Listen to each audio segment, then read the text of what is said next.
تعلیم کی کیا حقیقت ہے؟ 7 خوبصورت الفاظ۔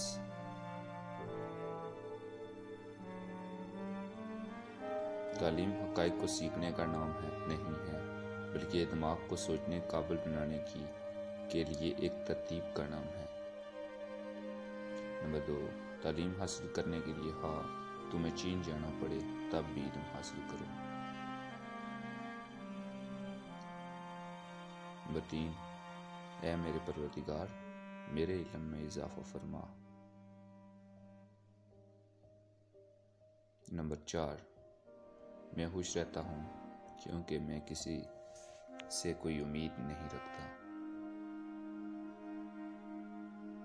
نمبر 5، زندگی میں کامیابی اتنی حاصل کرو کہ ایک بار پیچھے مڑ کر دیکھو تو حیران رہ جاؤ۔ نمبر 6، ہم اپنی مشکلات کو اس سوچ کے ساتھ کبھی ختم نہیں کر سکتے جس سوچ کی وجہ سے ان مشکلات نے جنم لیا ہے۔ نمبر 7، آپ کبھی ناکام نہیں ہوتے جب تک آپ کوشش کرنا نہیں چھوڑتے۔